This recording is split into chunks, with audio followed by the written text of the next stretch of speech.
He didn't know that the wine at dinner that night would mark the beginning of the end. 10 years beside a woman he saw as his rock, his love, his home. And then, one conversation, one sentence, sharp enough to shatter everything like an axe through thin ice. "I think we should have an open marriage," she said, and in that moment, something in his mind just flipped. What followed felt like slow motion, awkward excuses, talk of liberation, a new chapter, modern relationships. But the truth was far simpler. She already had someone. He could feel it. And now, everything he believed in was crumbling beneath the weight of pretty words and ugly actions. But this isn't a story about a broken man. It's about what happens when someone stares into the darkest part of love, survives betrayal, stands tall against hypocrisy, and most importantly, responds.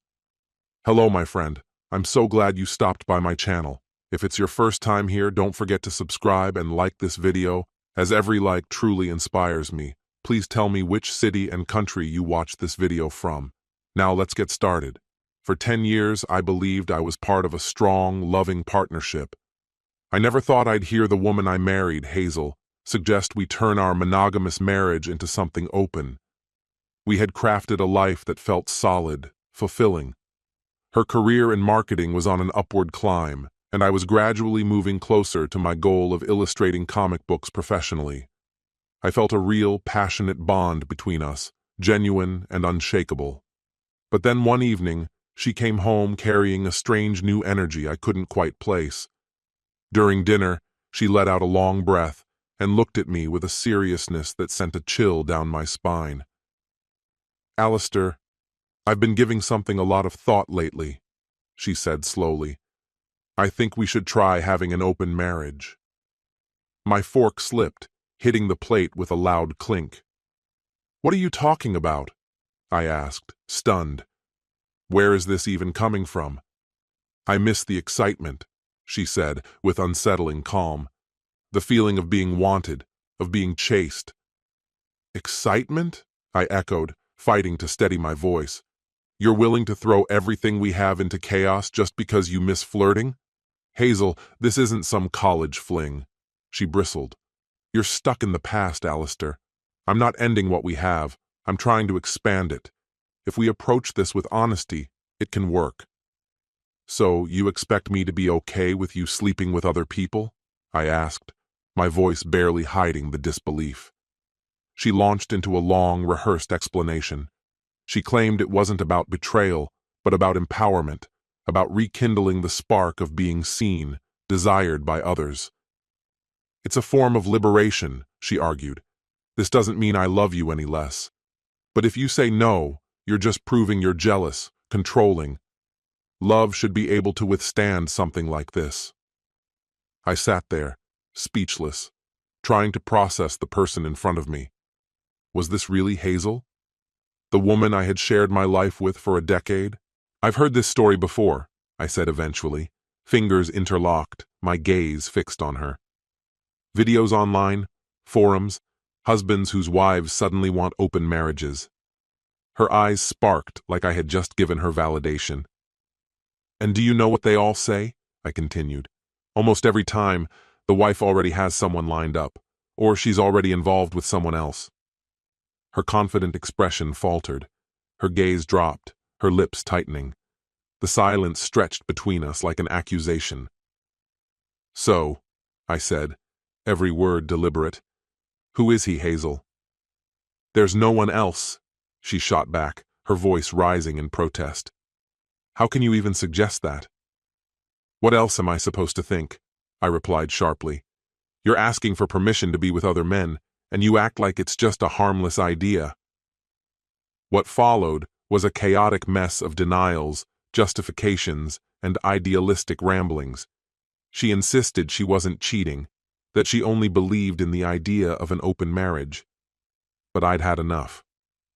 "No," I said, voice firm and cold. "Absolutely not. And now you've given me a reason to seriously question everything about this marriage." I held her gaze, letting the silence hang once more. "You know what those same husbands say? The moment your partner brings this up, I paused, delivering the line like a judgment. That's the moment you should start preparing for divorce. Her face went pale. Alistair, please don't say that. That's not what I wanted. I didn't mean to hurt you. I was just exploring something. Can't we talk more? I love you. I don't want to lose us. But the words rang hollow. I stood up, gathered my half-eaten meal, and scraped it into the trash. The food now tasted like nothing.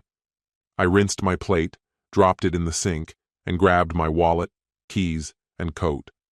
She stayed seated at the table, silent and still. The days that followed were quiet. Hazel, once vibrant and outspoken, now moved through the house like a ghost. She spoke less, her energy dimmed. Part of me hoped reality had caught up with her, that maybe she was starting to understand just how close she'd come to unraveling everything. But that illusion didn't last long. One evening, she stood in the doorway to the living room, hesitant, almost shy. Alistair, she began, voice gentle. I've been doing more reading on polyamory, on open relationships. I think it's time I tell you everything. Because if there's going to be any hope for trust between us, it has to start with honesty. She sat across from me, her fingers interlaced so tightly her knuckles turned white. I went about this the wrong way, she said. There's something I haven't told you. I shifted in my seat, met her eyes directly. Okay, I'm listening. She inhaled deeply, so deeply I wondered if she'd ever let the breath out. There's a colleague, she finally confessed. His name is Justin. We've been involved. I repeated her words quietly, my voice growing colder. Involved? Are you saying you've slept with him? She nodded, eyes unable to meet mine. It wasn't just physical, she murmured.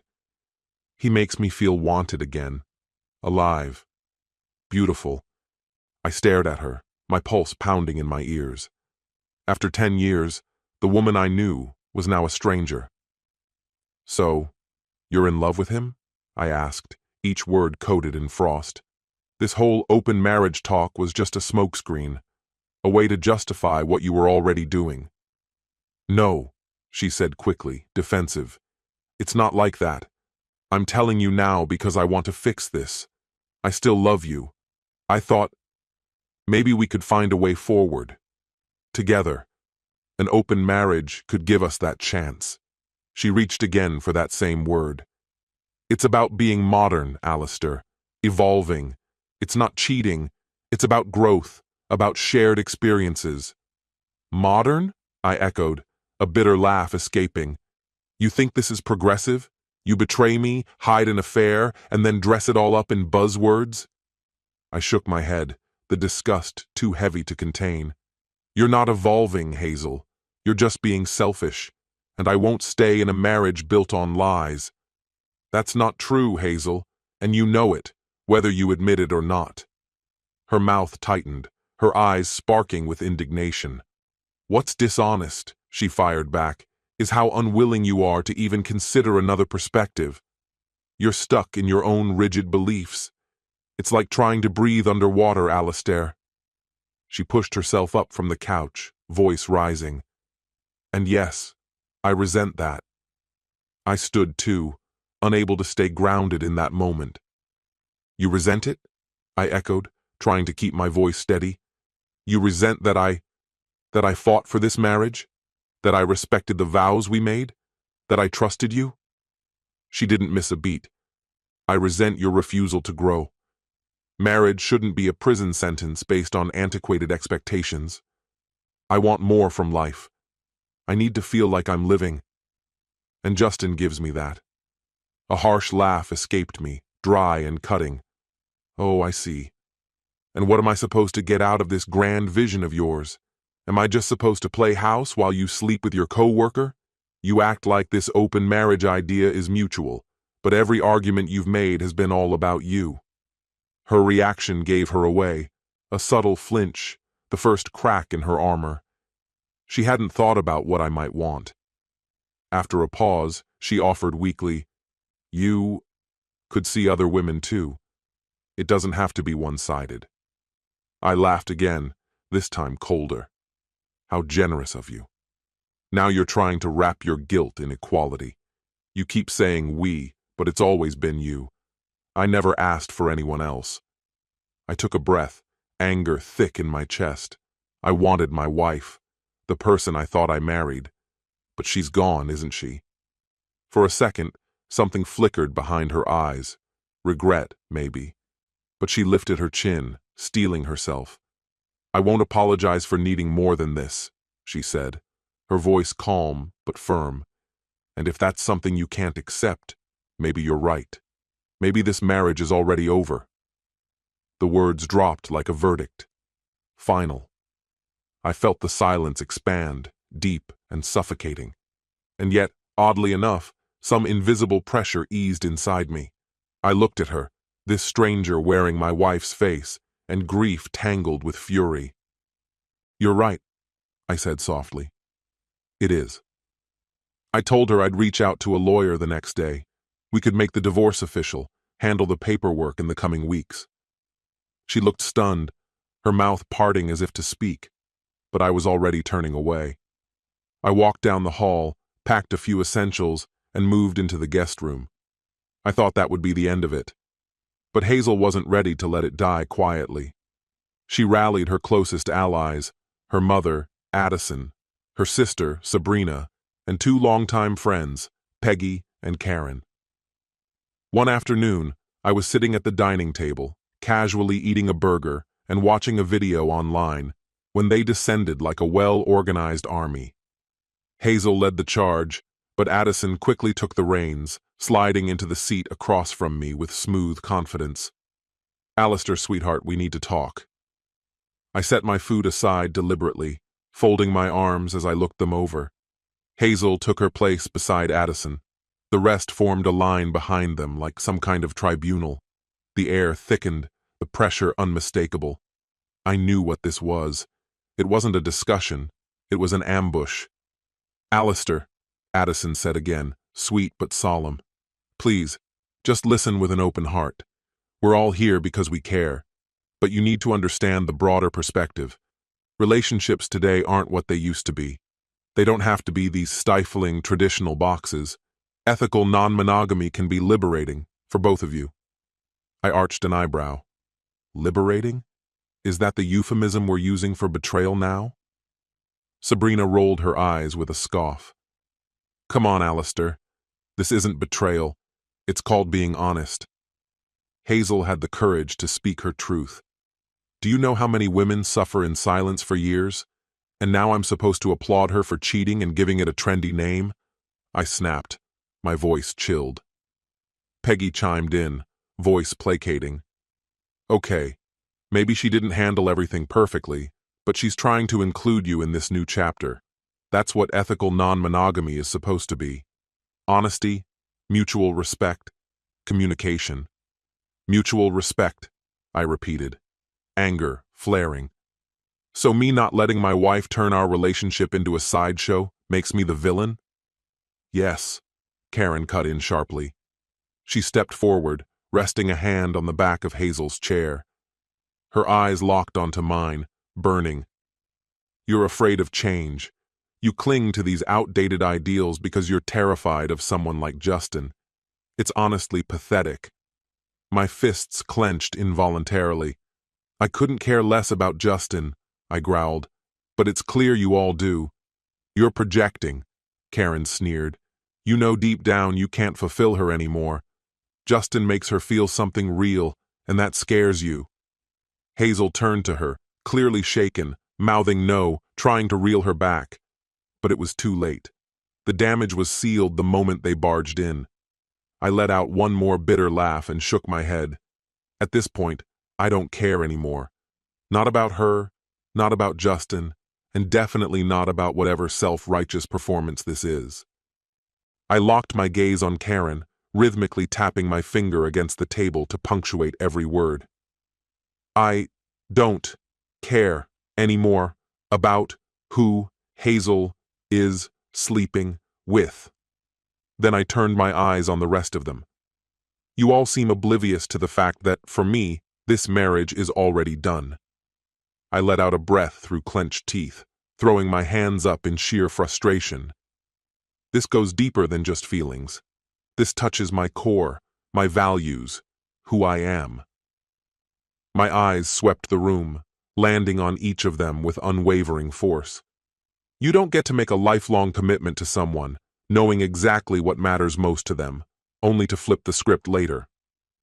What I'm talking about, I continued, is the clear divide between a monogamous commitment and whatever you think this is. One of them opened their mouth to respond, but I raised my hand, cutting them off. Don't waste your breath trying to rebrand betrayal with some trendy euphemism. I saw the annoyance flash across their faces, but I didn't budge. This is about trust, too, don't forget that. And Hazel obliterated it the moment she decided to sneak around and sleep with someone else. Until now, Hazel had been oddly quiet. Then she finally spoke up. I made a mistake, Alistair. I'm trying to make it right. I want us to grow from this. Grow? I repeated, letting the sarcasm bleed into my voice. You honestly believe dragging strangers into our marriage is the way to strengthen it? That's delusional. It's not delusional, Sabrina shot back, her tone sharp. Polyfidelity is a legitimate relationship model. It's about mutual care, transparency, and agreed-upon boundaries. If you could drop the macho ego for 1 second, like Hazel said, you might actually understand it. Oh, right, I snapped. It's never just about intimacy until it suddenly becomes so. Every time someone talks about this lifestyle, it's about how liberating it is to sleep with just anyone. You're being close-minded, Peggy chimed in, disappointment heavy in her voice. If you could let go of that toxic jealousy, you might see how freeing this could be. Hazel's being honest with you, she added. She's offering a new version of your relationship. But you're too afraid to step outside your bubble, too afraid to evolve. I'm not afraid, I said, standing up slowly. I'm grounded. I believe in commitment, in promises that mean something, in honoring the vows you take. I believe in monogamy, and if that makes me old-fashioned or rigid in your eyes, fine. I'll wear that label with pride. But don't you dare try to paint me as the villain for wanting a marriage that matters. Karen crossed her arms, expression hard. Your ego is so inflated, you can't even recognize an opportunity for growth. This could have been a transformation, but your insecurities won't let you imagine Hazel being happy with anyone but you. I narrowed my eyes. Holding her back? Let me be crystal clear. I don't give a damn if she walks out that door right now and jumps into bed with Justin or the whole damn neighborhood. She's the one who cheated. She's the one who broke her word. She means nothing to me anymore. As far as I'm concerned, she's the public's problem now. And now she's got the nerve to turn this around on me, to gaslight me into thinking I'm the one at fault, and the rest of you are eating it up. I pointed toward the door. I've had enough of this circus. All of you, get out, now. Hazel's face flushed red, arms folded tightly, eyes blazing. You don't get to call me a whore just because you're angry. I'm still your wife, Alistair. I laughed. A cold, empty sound. Not in any way that still matters. I haven't seen any divorce papers yet, but don't worry. That's coming. She threw her arms up. You're impossible. You're so obsessed with being right that you'd rather burn everything down than consider a different perspective. No, I said firmly. You set it all on fire the moment your wants became more important than the promises we made. I'm just clearing out the ashes now, taking out the trash. I pointed straight at her. And don't worry about the paperwork. That's already in motion. I've just got a few loose ends to tie up. The room fell silent. The tension thickened like smoke. No one said a word. They just stared, speechless, maybe furious, maybe stunned. Whatever intervention they had in mind had fallen apart completely. Without another word, I grabbed my coat and headed for the door. My attorney will be in touch. Best of luck with your self-discovery journey. You'll need it. And with that, I left them all standing there in stunned silence. Even after that volcanic fallout, I didn't file right away. Naturally, that gave Hazel the wrong idea. She clung to the illusion that maybe, somehow, there was still a chance. Her family, her friends, they all kept reaching out, begging me to reconsider, to stay, to give this so-called open marriage a shot. They mistook my reluctance to leave as a sign their words were getting through, that I might be having second thoughts. What they didn't realize was that I was only stalling, buying time until the private investigator I'd hired came back with solid proof that Hazel and Justin were already involved. I needed undeniable evidence, something concrete that would stand up if she tried to twist the narrative during the divorce, especially with her friends so eager to back her up. It took a few weeks. After our volatile discussions about opening the relationship, Hazel managed to hold herself back, for a time. But her proposal that I accept a degrading arrangement where she could be with someone else while I stood by proved she was already halfway out the door. Eventually, her self-control gave way. The footage the investigator provided confirmed everything I'd feared. Watching it was like pouring gasoline on old embers. But instead of exploding, I redirected the flames. I focused on anything that brought me peace. It wasn't easy, but it was necessary. The woman I'd once adored, my wife, was gone. What remained was a shadow of her, someone who cloaked herself in modern ideals while betraying her commitments with a coworker. She'd become manipulative, dishonest, unrecognizable. The moment I held that report in my hands, I initiated the divorce. It was the only path forward, the only way to free myself from something toxic and start to rebuild. There was no salvaging what we once had. She had crossed a boundary I couldn't overlook. That's not to say I walked away without doing something about it. Maybe, just maybe, I mailed an anonymous package to her workplace with everything the investigator found. Who knows? Take this as a cautionary tale. Don't let someone weaponize ideology to pressure you into abandoning your core principles. Cling to your values, if they're grounded in truth and self-respect. But that's a conversation for another day. Hi, I'm Hazel. I know that many of you have already made up your mind about me, but I feel the need to tell the truth, and maybe end this somehow.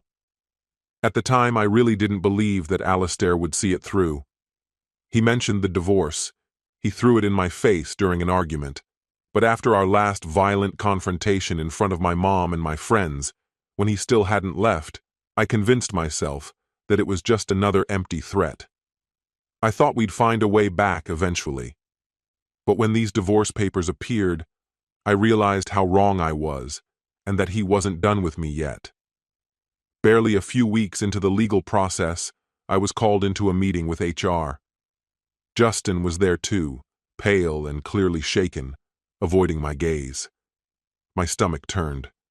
I knew something was off. The HR representative's tone was clinical, expression unreadable, as she detailed what had been submitted. An anonymous complaint, complete with surveillance clips, still shots, time logs, and even copies of my text messages. I still have no clue how those got out. The case was airtight. Every incriminating detail was laid bare. Alistair had exposed everything. It couldn't have been anyone else.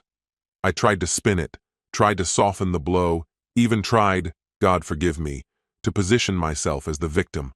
I leaned hard into the language of solidarity and in a shameful moment pinned the blame on Justin, claiming he manipulated me. But none of it mattered. The company had a strict policy against relationships between supervisors and subordinates, and the evidence painted a clear picture. I was a willing participant. The HR rep saw through my story. So much for sisterhood. By the end of the week, both Justin and I were out of a job. Losing my career felt like being gutted, but worse still was what followed. Justin, the man I had risked everything for, told me he couldn't move past what I'd done, especially how I tried to deflect responsibility onto him. Betrayal, he called it. The same word Alistair had used. And honestly, he was right. When things collapsed, I tried to protect myself at his expense. If he'd stayed with me after that, I would have lost all respect for him. He would have been just another emotional crutch until someone better came along. I know how awful that sounds, but it's the truth. That was my mindset. Justin ended it face to face and disappeared as quickly as he'd arrived. In the months that followed, I attempted to rebuild, but nothing lasted. The men I dated either ran from my past or didn't want anything real. No one was interested in committing to someone who'd blown up her own life, both marriage and career. Late at night, when everything was still, my thoughts would drift to Alistair, to the life we shared, the love that once meant everything. He wasn't flawless, but he loved me wholly, and I threw it all away. For what? A fleeting sense of independence? A fantasy that quickly dissolved into chaos? I heard, through mutual acquaintances, that Alistair was doing well. He'd gone back to his art, found his footing, and was even seeing someone new. He deserved it. He deserved joy. And I had no one but myself to blame for not being part of that future. The version of me that destroyed our marriage, that wasn't the real me. But it didn't matter. The harm was done. To any woman reading this, take it from me, the grass isn't always greener. Marriage demands effort, real, painful, ongoing work. There are no easy fixes, no quick solutions. If you're with a good man, value him. And no, opening the relationship isn't a clever solution. Believe me, I tried that. It wrecked everything. This story has come to an end. What's your opinion? Share it in the comments, my friend. And if you like this story, check out other exciting videos on my channel. I'll say goodbye until the next video. See you. The house is too quiet. Far too quiet. No arguments, no shouting, no shattering plates, only the ticking of the clock, driving into his skull like a blade, sinking deeper with every second. He stands in the doorway, watching her pack her suitcase, dress after dress, a blouse, heels, and she doesn't even look at him. She's leaving, going to her lover, her boss, with opportunities, and she smiles like nothing is wrong. She thinks she's won, that everything is under control now, that he's broken and will swallow the betrayal without a fight. But not this time. He says nothing. Only his fingers tighten around the doorframe. Not from pain, but from clarity. Everything changes today. She destroyed their life, but now he'll take everything she has left. With precision, no drama, ice cold, like a surgeon cutting out rot. Hello, my friend. I'm so glad you stopped by my channel. If it's your first time here, don't forget to subscribe and like this video, as every like truly inspires me. Please tell me which city and country you watch this video from. Now, let's get started. The house was too quiet, oppressively so. Only the monotonous ticking of the clock filled the space, each tick burrowing deeper into Ethan's mind like a relentless drumbeat signaling something inevitable. He stood frozen in the doorway, staring at Claire as she carefully placed folded clothes into a suitcase atop their bed. Every garment she packed was a thread from their shared past, and watching her treat them like nothing more than laundry made something twist violently in his gut. She was humming, off-key, unconcerned, like none of this mattered. To her, it was just another uneventful evening. But to Ethan, it was the moment everything broke. "What are you doing?" he asked, his voice strained and brittle, cracking under the weight of everything he wasn't saying. Claire didn't even flinch. "Packing," she said, tone devoid of emotion, like she was announcing the weather. "For what?" he asked, sharpness creeping into his words as he fought to stay calm. She paused briefly, seeming almost amused as she chose her response. "A couple's getaway," she replied lightly. "With my boss. You don't get a vote." The words hit him like a slap. "A couple's getaway?" he repeated, eyes narrowing. "You can't be serious." Claire finally looked at him, her patience already worn thin. "Dead serious. We're going to a resort. He wants to see more of me, and I want the promotion." Ethan's thoughts scrambled for footing. "What are you talking about? What do you mean, see more of you?" Her gaze was flat, tired. I mean exactly what you think. I've been showing him how adaptable I can be. In bed, that was the condition. His breath caught in his chest. He stepped back, gripping the doorframe to stay upright. You're sleeping with him? Claire's shrug was maddeningly casual. For months now, and to be blunt, he's better than you in every way that matters. Everything inside Ethan clenched. The signs had been there, late nights, secretive texts, but hearing it spelled out so plainly was something else. His voice broke as he spoke. If you walk out of here tonight, Claire, don't expect to come back. I swear I'll... Her laugh cut him off, cold and cutting. Please. Our marriage died the moment I bent over his desk. You were just too clueless to see it. I've outgrown you. The words hit like a sledgehammer. He staggered, looking at the woman he'd built a life with and seeing someone else entirely. Why? He asked, raw and broken. Why would you do this to us? She didn't bother with sympathy. Tossing a pair of heels into her bag, she muttered, Because I'm done living in this loop. You never changed. He offers ambition, passion, things you couldn't give me. The pain was nearly paralyzing, but Ethan clung to hope. We can fix this. We can talk to someone. Don't throw everything away for some twisted power play. Her expression turned to ice. This isn't about a fling, Ethan. It's about moving forward, about my future. And you? You're not part of that. His heart thudded in his chest, heavy and uneven. He dropped his voice, desperation seeping through. You don't have to do this. She zipped the suitcase shut with calm finality, then moved past him without a backward glance. The scent of her perfume lingered like an echo, and then the front door opened and closed with a conclusive click. He didn't chase her. He couldn't. For a moment he stood there, untethered, like gravity had released him. But soon, the numbness shifted. Something inside began to calcify. His breathing leveled. His expression hardened. So that's how it is, he murmured, his voice low, cold steel under velvet. All right.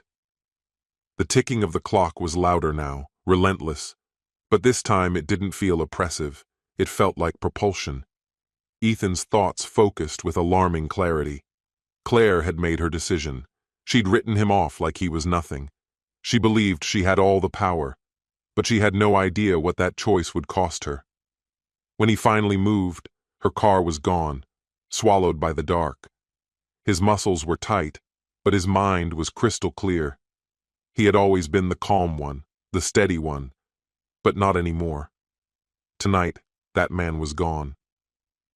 He crossed the house with quiet resolve, stopping only when he reached the office. He stepped inside and shut the door behind him. The room was full of remnants from their life together, framed pictures, old awards, books. But he didn't pause to reflect. His eyes locked on the glowing screen of Claire's work laptop, and that's where he began. She had trusted him implicitly, leaving it out in the open as if it were nothing. Not once did it occur to her that he might even glance in its direction. The idea that he'd ever be curious enough to dig through it never entered her thoughts. Ethan sat still at the desk, his hands hovering just above the keyboard. He already knew the password. Predictable, really, a simple combination of their anniversary date and her favorite color. The machine gave no resistance. The screen lit up, revealing a chaotic mess of desktop shortcuts, stray files, and half-read messages. Without hesitation, Ethan launched her email application and searched for her boss's name. A flood of messages appeared, each more damning than the one before. He clicked the first. His eyes raced over the words, "Can't wait for the weekend. Got us the best suite. Finally, some time alone. Don't worry about the office, I've got it all covered." Ethan's jaw clenched. His chest tightened with a heat he couldn't contain. With a cold precision, he created a new folder on her desktop titled Personal and began dragging the emails into it one by one. Then, pulling a USB drive from his pocket, he started copying everything. Emails, documents, chat logs. This wasn't going to be a confrontation. This was going to be a reckoning. Once the transfer finished, he turned to her messaging apps. The chats were informal, laced with inside jokes, flirtatious jabs, and in some cases, graphic conversations. Ethan copied those as well, repeating the same methodical steps. When he was done, he cleaned up every trace of his presence. No evidence left behind. Everything else on the laptop remained untouched. This was only the opening move. Ethan stood and made his way toward the bedroom. Her vanity was a mess of perfume bottles, makeup kits, and jewelry scattered like forgotten treasures. He opened the top drawer and found her jewelry box. Inside were pieces he had gifted her, familiar, sentimental. But there were new additions too, ones he had never seen. A particular bracelet caught his eye. He remembered it from a photo she'd shown him weeks ago. "A gift from my boss," she'd said casually. The thought of her wearing it while in another man's arms made his blood run hot. He snatched it, along with a few more unfamiliar pieces, and slipped them into his pocket. These would be the first to vanish. She adored these ornaments, flaunted them proudly. She wouldn't notice their absence, at least not right away. And by the time she did, everything she cherished would be slipping through her fingers. He turned toward the closet. Claire's prized wardrobe, designer dresses, sleek heels, lined up with obsessive care. He reached for her go-to suitcase, the one she used for all her work trips, and began stuffing her most expensive outfits into it. He didn't fold a single piece. Instead, he crushed the fabric, forcing wrinkles and creases into the luxurious materials. She believed these clothes made her invincible, untouchable. But they were just objects, and objects could be taken. He zipped the suitcase and shoved it under the bed. She wouldn't notice until she needed it, and by then, Ethan hoped, the rest of her life would be crumbling. He stood still, eyes locked on the dark space beneath the bed. The silence of the house was oppressive, wrapping around him like a vice. His hands trembled, not just with anger, but with the weight of everything he had done. It didn't feel like vengeance. Not yet. The gravity hadn't fully sunk in, but there was no undoing it. The man he used to be, the rational, steady Ethan, was gone. What remained was someone colder, someone focused, someone shaped by betrayal and driven by a warped sense of justice. The ticking clock on the wall punctuated the stillness, each second urging him forward. As darkness fell, his thoughts crystallized. Claire needed to feel this, to understand the damage she'd done. The betrayal wasn't something she could apologize away. The only fitting response was to watch it all burn. He waited until dawn before making his next move, leaving just enough time for her to sense that something was amiss. The digital part was done. Now came the reality. With calm, practiced hands, Ethan picked up his phone and dialed a number he hadn't called in years, a lawyer from his professional circle, someone who owed him. A sleepy voice answered. "Hello?" "It's Ethan," he said, tone flat and cold. "I need a favor." A beat of silence. "What's going on?" "I'm filing for divorce," Ethan said, his voice unwavering, "and I want it expedited." A longer pause this time. "Are you absolutely sure? What happened?" "Just start the paperwork," he said firmly. "I'll send over the details. I want this handled quickly." "Understood," the lawyer replied. "I'll get it going." Ethan ended the call without another word. His thoughts were already several steps ahead. The divorce would be swift, but that was only part of the equation.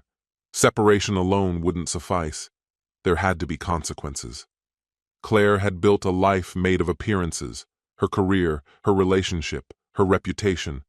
It was all a fragile facade, and he was going to dismantle it, piece by piece. She never returned that day.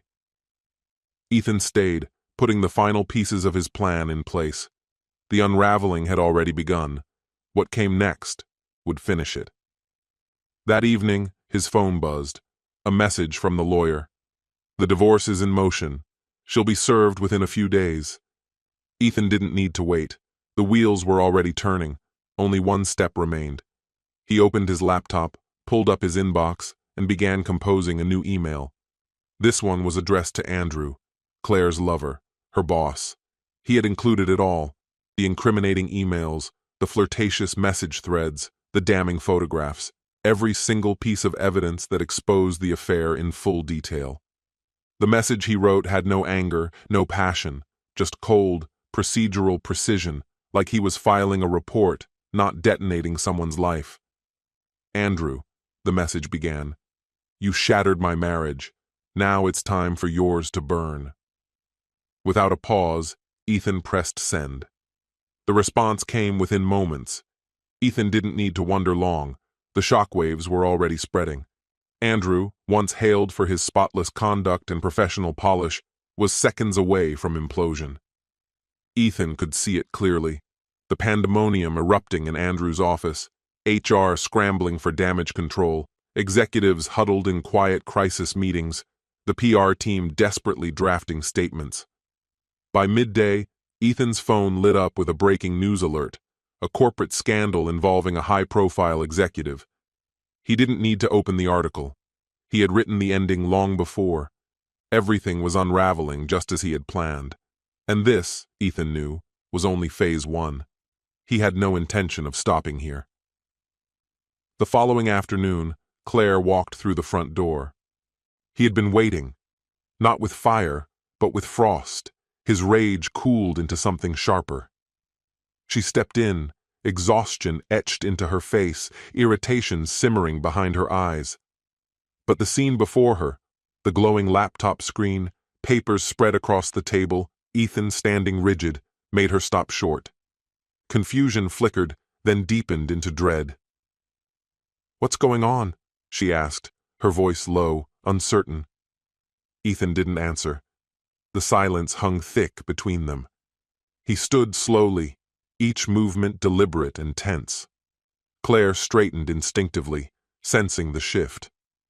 "Welcome back, Claire," he said at last, his voice cold and flat. "I hope your little getaway was worth it."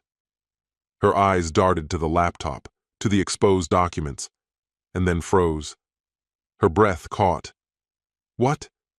What is all this?" she asked again, now with a crack in her voice. Still, Ethan held back. He let the stillness stretch, the silence suffocate. Then he spoke, void of emotion. "This," he said, "is the truth. Your lies, your betrayal, all of it." Her skin drained of color, and she took a half step back. Her hands trembled. "You went through my private things," she said, half in disbelief, half in protest. But beneath it all, he heard it. Fear. "I know everything," Ethan replied, voice like glass. "The late-night messages, the secret meetings, the pictures. I've seen it all." Claire's mouth opened, but no words came. Her eyes searched the room like she was hunting for an exit. "It's not what it looks like," she started, panic rising. "Isn't it?" Ethan cut her off, his voice turning sharp. "Then tell me. Tell me why you slept with your boss, why you lied to me over and over, why you threw away our life for a thrill and a promotion." She looked stunned, stricken. Her lips quivered. I didn't mean for it to go this far," she whispered. "I never wanted to hurt you." "Maybe not," Ethan said, his tone like winter. "But you did. And now it's out there. Your boss's wife has the messages. HR has the screenshots. Your friends, your parents, they've all seen what you've done." Claire reeled, her face contorting in shock and horror as the weight of it crushed her. "You had no right," she said, voice weak. "You can't just ruin my life." "I already have," Ethan said, unmoved. "And I'm not done." Claire reached toward him, her fingers trembling, her voice breaking. "Please, Ethan. We can fix this. We can try again. Don't let it end like this." He looked at her hand, at the panic behind her eyes, and for a fleeting moment, something stirred. Maybe grief, maybe the shadow of love. But then he remembered the betrayal, the lies, and it vanished. He took a step back, just out of reach. "It ended the day you chose him," he said quietly. "Not today." Claire collapsed, her knees giving out as sobs racked her body. "I was so stupid," she wept. "I thought I could have it all, my job, the affair, and still come home to you." Ethan didn't flinch. His expression didn't change. "You didn't love me," he said. "You loved the comfort I gave you, the security, the image. And when that stopped being enough, you looked for something else. And you found it." Her crying deepened, her shoulders shaking with every breath. "I'm begging you," she said through sobs. "I'll quit the job. I'll end it. Just don't leave me." But Ethan's face remained carved from stone. "It's over, Claire. The divorce is already in motion. The papers will be here tomorrow." She let out a strangled, broken sound, horror and disbelief painted across her face. "No, please, you can't." "I can," he said firmly, "and I have. You'll be served tomorrow. Pack your things and go." Claire's face contorted in heartbreak just before a raw, anguished wail escaped her throat. She crumpled to the ground, her voice quivering with desperation. "Please, don't do this," she sobbed. "I didn't mean for any of this. I'm so sorry." Ethan turned away, his back rigid with suppressed turmoil. Though her cries echoed behind him, he stood motionless, refusing to face her. "Goodbye, Claire," he said quietly, the finality in his voice stark despite its softness. 2 days later, her world lay in ruins, exactly as Ethan had intended. From afar, he watched the destruction unfold with ruthless precision. Her reputation unraveled like thread from a fraying seam. Allies disappeared. Her family refused to answer her calls. Even Andrew, her boss and illicit lover, was swallowed by the same storm that had brought her down. They were both casualties now. And though Ethan had executed his plan with flawless intent, the satisfaction was fleeting. Alone in the dim stillness of the living room, surrounded by the ghost of their shared life, he felt only the cold sting of emptiness. Revenge, it turned out, offered little comfort. The doorbell rang, slicing through his thoughts. When he opened the door, he was met with a haunting sight. Claire, standing pale and fragile on the threshold. Her eyes, swollen and dark-rimmed, held the weight of devastation. "I didn't know where else to go," she murmured, her voice barely clinging to life. Ethan stared, unmoving. The fire that once burned inside him had dimmed, replaced by something duller, heavier. "What is it you want, Claire?" he asked, not in anger, but in exhaustion. "I just need to talk," she pleaded, her gaze searching his face for even a flicker of mercy.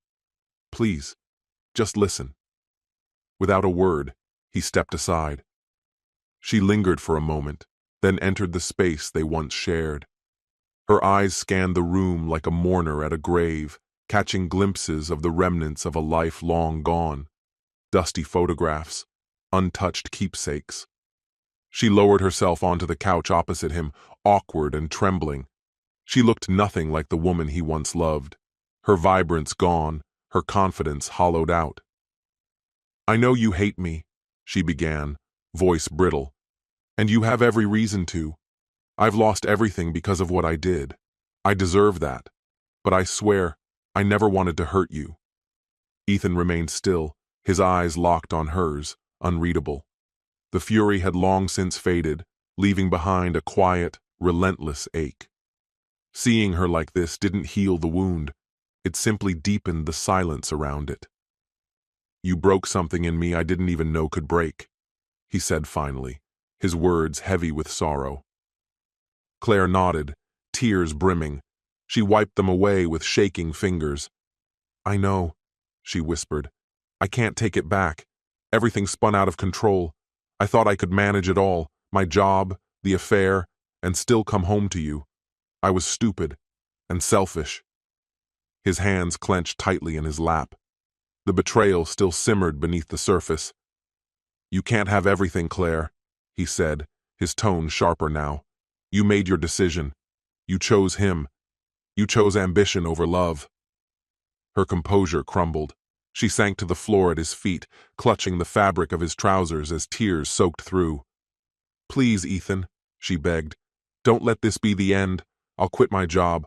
I'll cut all ties with him. Just don't walk away from us." He looked down at her, his expression cold and unyielding. "It's already finished," he said flatly. "The divorce is underway. The documents are being delivered." Claire gasped, as if the words had struck her physically. Her face went pale, her breath hitched. "No, you don't mean that." "I do," he replied. "I've separated the accounts. The property is divided. Whatever remains is yours to keep, but it's not much. You need to go." She folded in on herself, racked with sobs, unable to rise. But Ethan didn't flinch. He didn't speak. He didn't offer a glance.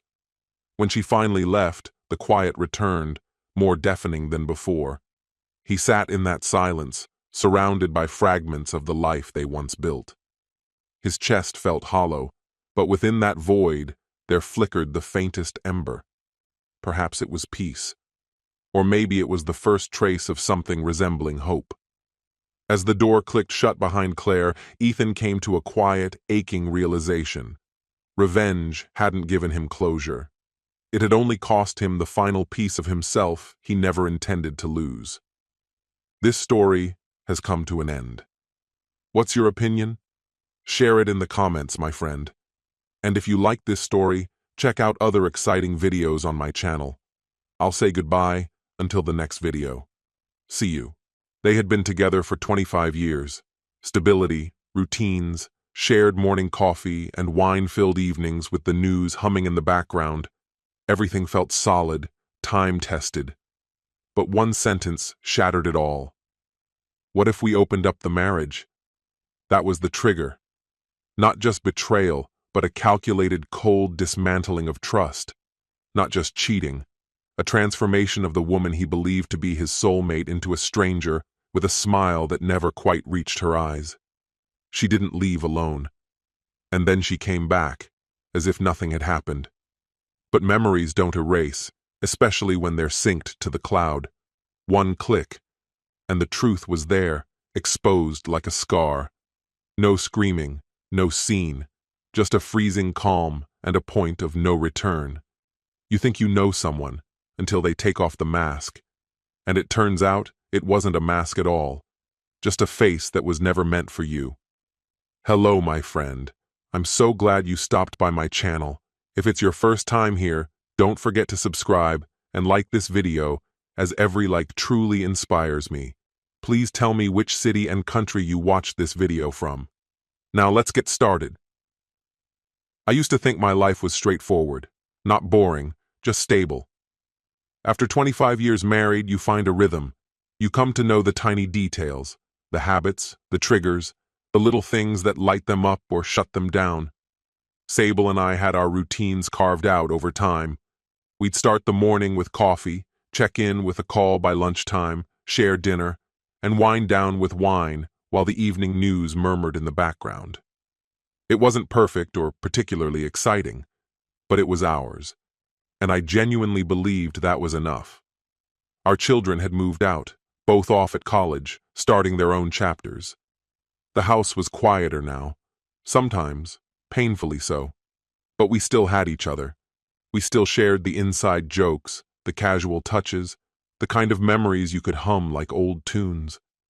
I was sure she understood me better than anyone else ever could. Maybe I depended on that too much. Then came a Thursday evening that, at first, felt completely routine. She took her spot beside me on the couch, remote resting in her hand, eyes flicking toward the silent TV. And then, without turning my way, she said, "Can I ask you something? And will you promise not to freak out?" I looked at her, amused. "That's one hell of a lead-in." She gave a quiet laugh, almost nervous. "I mean it." "Okay," I said, trying to keep it light. "I'm listening." She took a moment, just long enough for a breath, and then it came. "What would you say if I asked to open our marriage?" For a second I thought she was joking, honestly. I laughed out loud, but her face didn't change. That smile stayed stuck there, like it had been glued in place, waiting. I blinked. Wait, what are you actually saying? She shifted, turning to face me more directly, arms hugging her torso. Not like a full-blown thing. Maybe just a one-time experience, a hall pass, or something we'd do together. It wouldn't mean anything. Just something different. Different. That word hit like a slap. You're serious? I asked, my voice low. I'm not saying we have to do it, she said quickly. I just think it's something we should be able to talk about. My heart was racing, but I forced myself to sound calm. Where is this coming from? She spoke softly, like she was trying to cushion the blow. We've been married a long time, Brian, and I love you. I really do. But I think maybe we've gotten a little too comfortable. So you're saying you're bored? I shot back. My tone was sharp, clipped. That's not what I meant. It's what it sounds like. She let out a breath and tucked her hair behind her ear. I just want to feel something new. Not with someone else instead of you. With you. Together. I couldn't even look at her. I kept my eyes fixed on the black screen in front of us, doing everything I could not to fall apart. I didn't sleep that night. Not a minute. I lay there, staring at the ceiling while Sable slept beside me, facing away, her breathing steady, as if she hadn't just changed everything. Open our marriage. That phrase looped in my head like a stuck melody. We'd built a life together, 25 years, raised children, dealt with jobs, loss, illness, joy. We'd made it through everything, and now she wanted to explore, like we were in some college experiment. For the next few days, I said very little. I stuck to my habits, made the coffee, walked the dog, answered emails, mowed the lawn. I kept waiting for her to bring it up again, to admit she'd had too much wine, to tell me it was just a passing thought. But that moment never came. She carried on like she hadn't dropped a grenade in the middle of our shared life, like nothing had changed. By Sunday night, I couldn't hold it in anymore. We were cleaning up after dinner, rinsing dishes and loading the dishwasher. I shut the door with more force than I meant to. She looked over. Everything okay? I wiped my hands on a towel. No, I said. Not really. She leaned back against the counter, arms crossed, waiting. You're still thinking about it, huh? Of course I am, I snapped. You asked me if we should sleep with other people, Sable. That's not something you just move past. She gave a small shrug, but I could see the wall go up behind her eyes. It was just an idea, Brian. We don't have to treat it like a disaster. Not a disaster? I stepped closer, keeping my voice low but firm. You called it exploring. After all the years we've spent building this life, you want to throw someone else into the mix and pretend it's some kind of bonding experience? Her gaze narrowed slightly. You're being dramatic. No, I said quietly. I'm being real. You want me to be okay with watching you with someone else? Or worse, acting like I'm into it too? That's not what I meant, she said, shaking her head. We could do it together. A lot of couples try it. It's not the end of the world. Well, to me it is.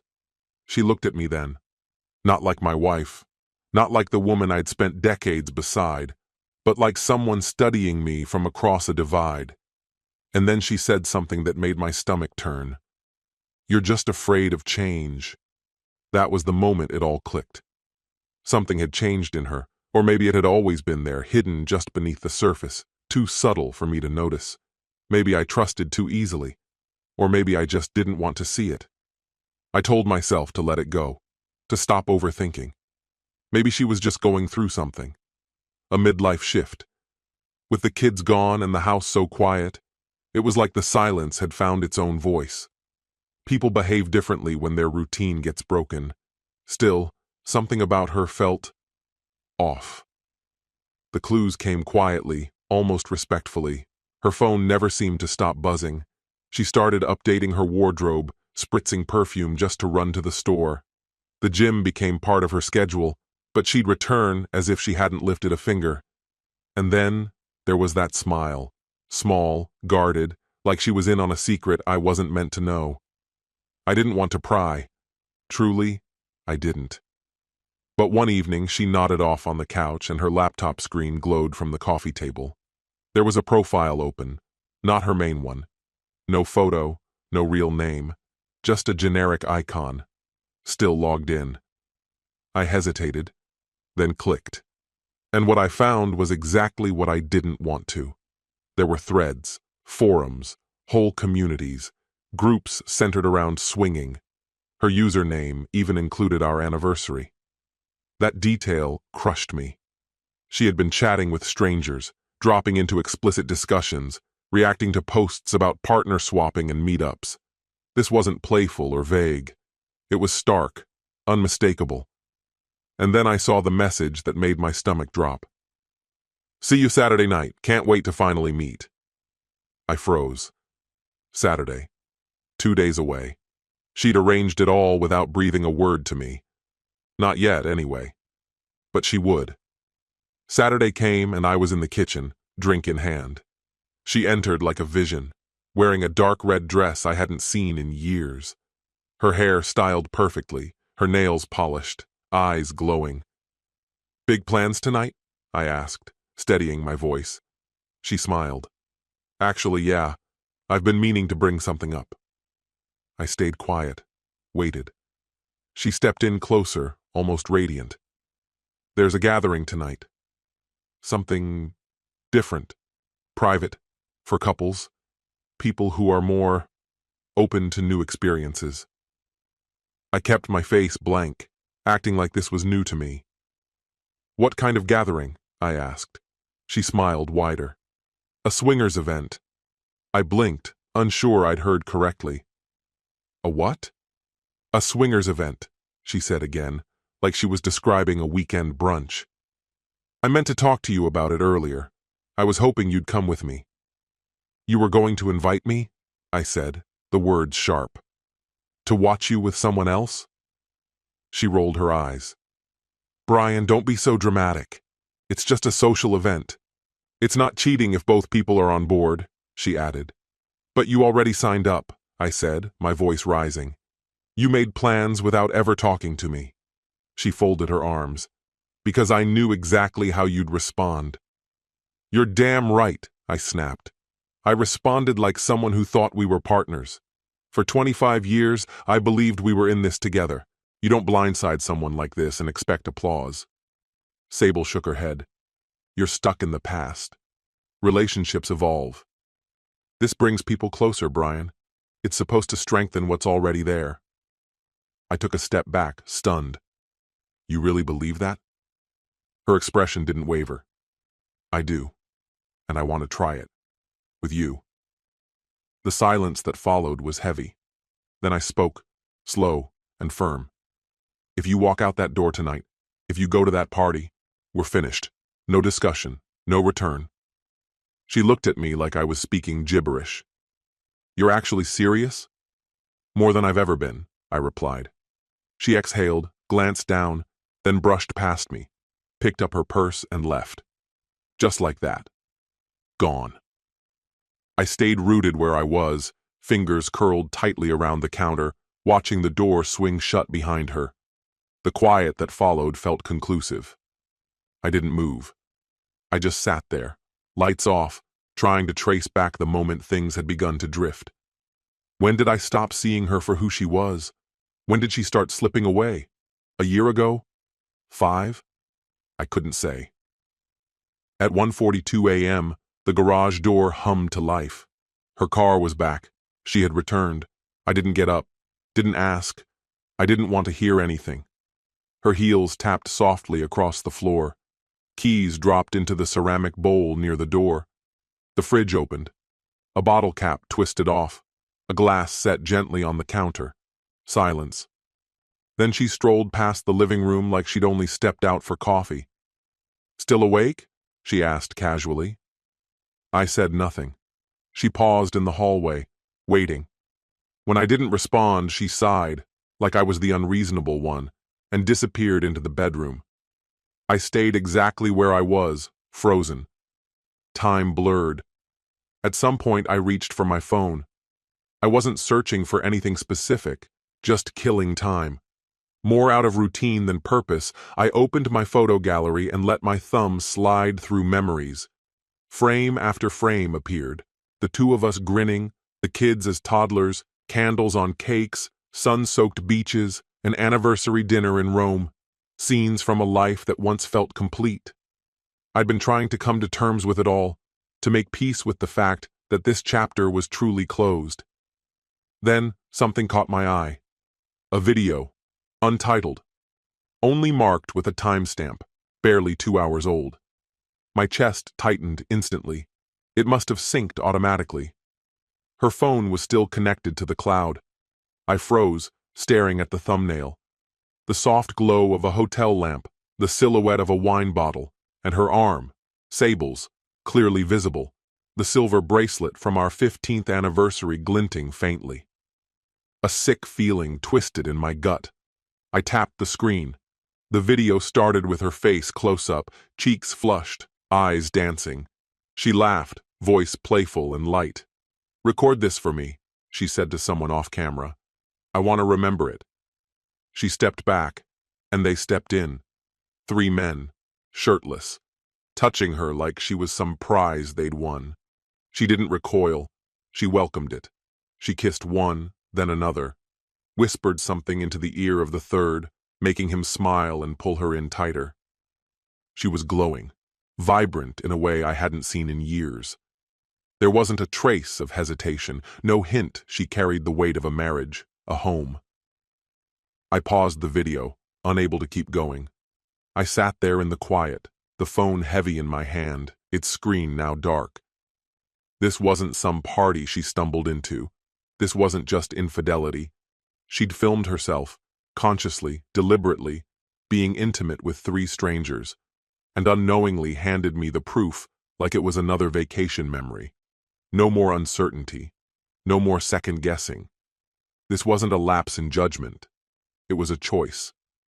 When morning came, I emerged from the guest room. I hadn't slept, just stared into the dark.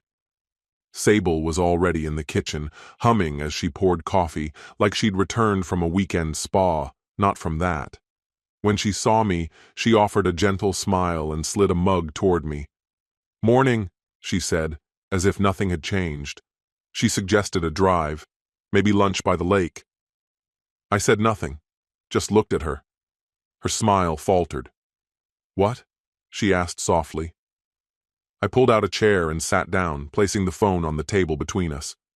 "Sit," I said. She hesitated, but obeyed. In that sliver of silence, I saw it. The exact moment it hit her. The cloud. The video. But it was already done. I opened the file. Full screen. Pressed play. She watched without a word. Watched herself laugh, undress, give herself away. Her voice echoed through the kitchen, cheerful and intimate. An open betrayal. When it ended, I turned off the screen and looked at her. "I didn't know it uploaded," she whispered, voice paper-thin. "I don't care," I said. "You still did it. You smiled through all of it." Her eyes welled. She reached for my hand. I moved away. "It was a mistake," she pleaded. "No," I replied. "It was planned." She stood and began pacing, stumbling through excuses. She felt lost, unsure of herself, disconnected. She talked about fixing things, therapy, starting over. I asked her one thing. "Then why were you smiling in the video?" "You didn't seem lost. You looked alive." She stopped, opened her mouth. Nothing came out. I stood, calm, icy. "I'm done." Panic flooded her eyes as she moved in front of me. "Please don't do this, please. We have a family. You can't throw it all away over one night." "You did," I said, "the moment you walked out that door." I brushed past her. She called after me, crying, shaking, begging, but I didn't turn back. There was no undoing this. I didn't sleep that night either, just drove. Nowhere in particular. just the road and the hum of tires slicing the dark. My hands clenched the wheel like they were the only things holding me together. My phone wouldn't stop lighting up. Calls, messages, voicemails, all from her. "Brian, please, call me. I'm sorry. We can work through this. It didn't mean anything." That was the one that shattered me most. It didn't mean anything. But that video, the woman in it, she looked like she'd never felt more alive, laughing, moaning, surrendering herself to strangers, while I sat at home with a whiskey glass, still believing I could salvage something that had already died. It was just after 3 a.m. when I pulled into the same quiet park where we used to bring the kids on lazy Sunday mornings. I killed the engine and sat there for what felt like hours, letting the soft flicker of the street lamps paint slow-moving shadows across the dashboard. Eventually, I reached for my phone and typed a final message to her. "There's nothing more to discuss. I'm filing first thing in the morning." Then I blocked her.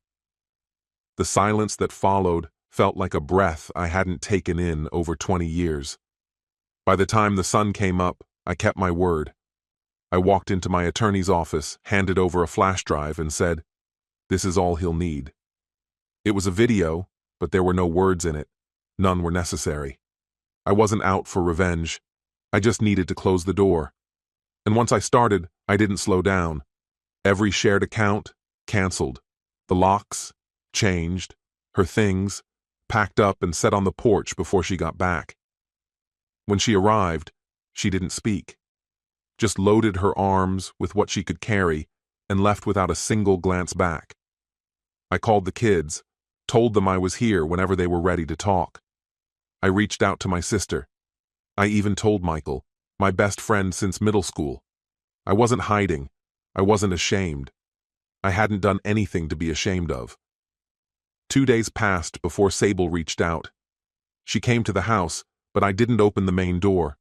We stood divided by the mesh of the screen, two people who once shared everything, now barely recognizable to each other.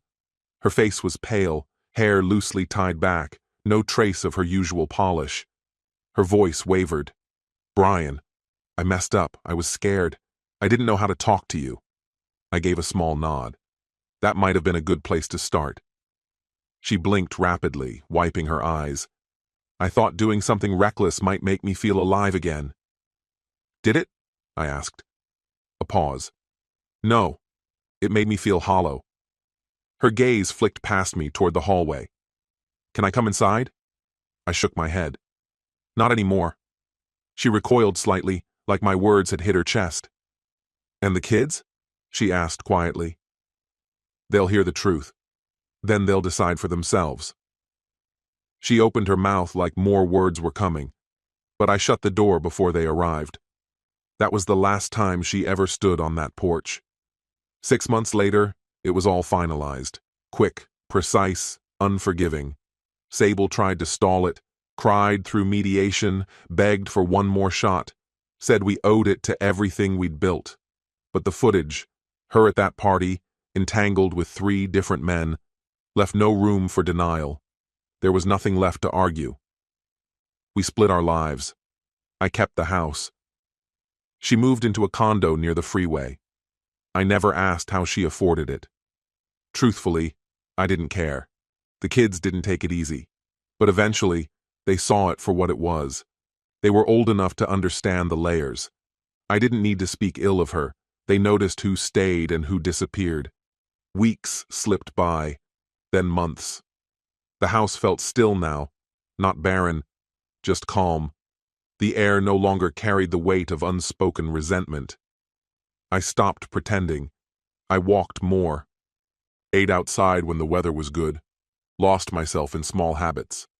Then, one evening, I laughed, really laughed, and it startled me. It had been a long time. One afternoon, while pulling the garbage bins to the street, I bumped into Daniel, my neighbor. Quiet guy, always respectful. We exchanged the usual small talk until he hesitated. "Hey, Brian," he said, voice a little tight. "Mind if I tell you something?" I raised an eyebrow. "Sure." "It's about Sable," he said. His tone was cautious. "Back before everything went down, I used to see her leaving the house a lot during the day, figured she was out shopping or whatever. But one week, I noticed the same guy picking her up. Black car. Twice. Thought it was strange.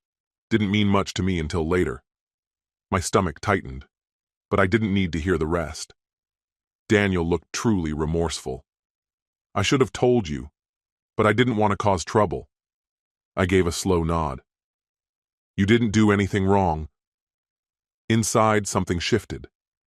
That party wasn't where it began. It was just where she stopped pretending. She'd been slipping away for a long time, long before I saw it. And to my surprise, I didn't feel shattered. I felt unburdened. For years, I'd asked myself if I missed the warning signs, but now I knew. It wasn't that she got lost. It was that she was already gone, long before I noticed. She didn't walk away in one moment. She disappeared in pieces. But me? I was still here, still standing, still whole. That night, I sat on the front porch with a drink in hand, watching the sky fade from gold to purple behind the trees. It was the same spot where she and I used to sit and dream out loud about tomorrow. Now, it was just me. But I didn't feel alone. I felt peace. The kind you forget exists until it finally returns. This story has come to an end. What's your opinion? Share it in the comments, my friend. And if you liked this story, check out other exciting videos on my channel. I'll say goodbye until the next video. See you.